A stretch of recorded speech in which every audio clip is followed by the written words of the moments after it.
I need a knob with a 6mm threaded stud, with a stud length of 15 to 20 millimeters. So I'm going to make me one. For the knob body, I'm going to use some 6061 1/2 inch diameter aluminum rod. Going to cut a chunk off just a bit over 9/16 of an inch.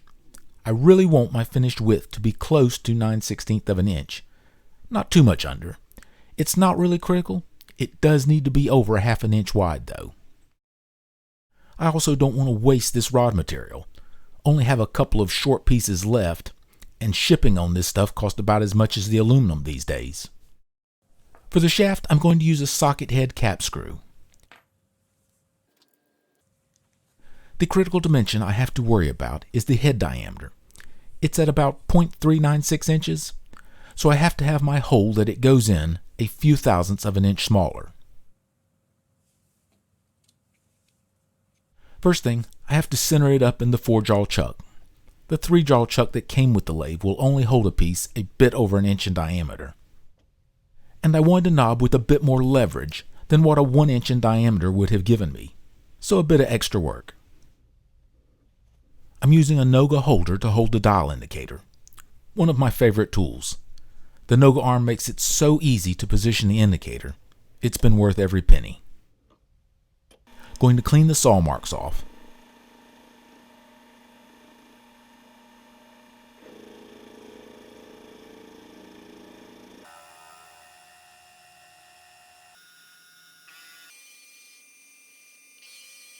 Amazing how straight that old bandsaw still cuts. Really didn't have to remove as much as I did. The last pass I'll go over very light and slow, just to give it that nice machined look. Now to drill the center clearance hole. I'm using a number 1 bit. It's about 5.8 millimeters, which should be very close fit for the threads on the cap screw. Yes, that should work well.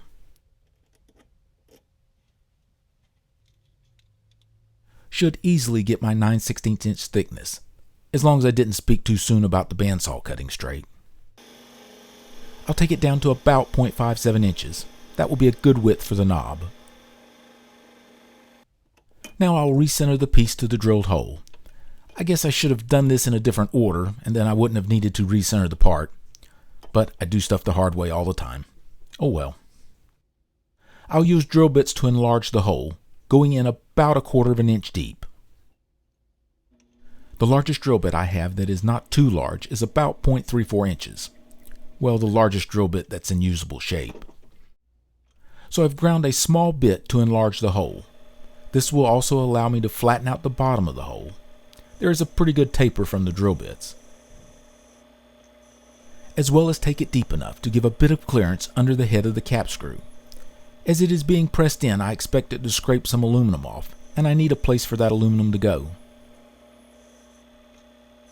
I'm going real slow here, just a tiny bit at a time. Reading 0.388 inches, but I know from experience the hole is really a bit larger. Going to be tight, but I'm going to try that. I'd much rather it be a really tight fit than to have to start all over again. I don't have any kind of press, so I'm going to make do with a vise. Put the cap screw through the aluminum. It just does fit through the drilled clearance hole, which is just what I want. I think that will keep the screw straight as it's being pressed in. I'm using a 1-2-3 block for a spacer. Don't worry, these are not precision quality. These are my rough work blocks. I use them for this kind of stuff all the time. They work great.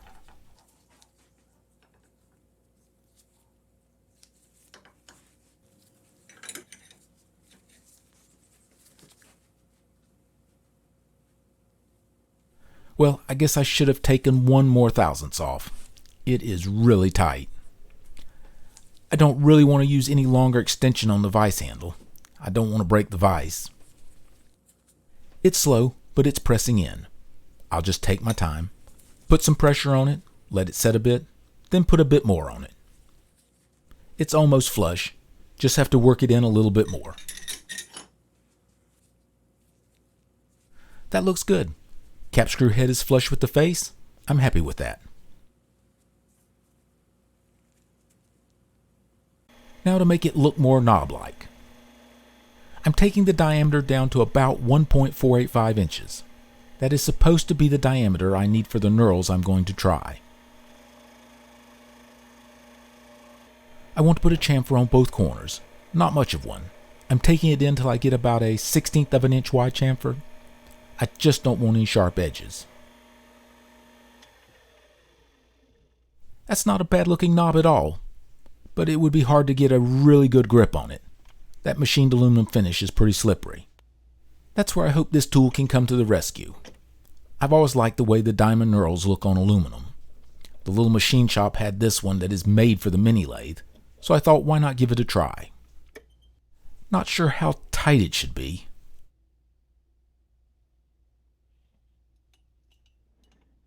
I'm sure it will need a bit of cutting oil.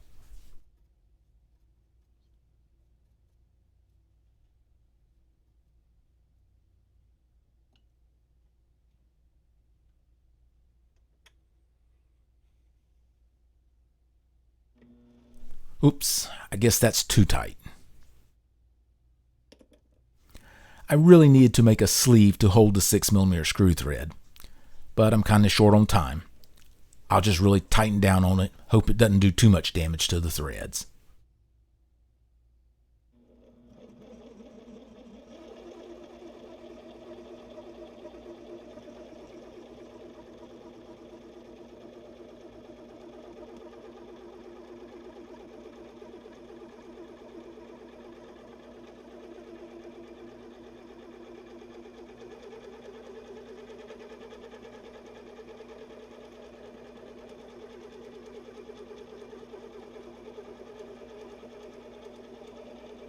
Ooh, that really isn't going to be good on the threads there.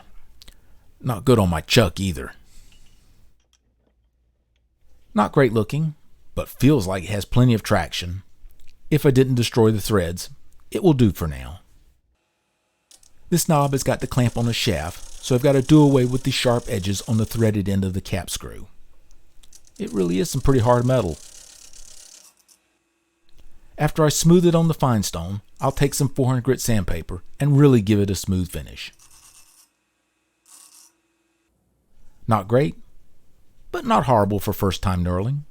At least I don't think so. I didn't quite move the tool far enough toward the chuck, so the one edge is a bit light. A long ways from perfect, but the thread survived.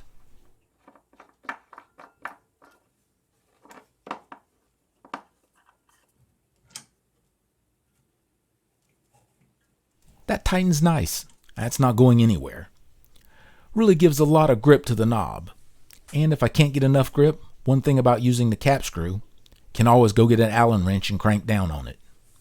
For the knurling, I need more practice for sure. Thank you for watching.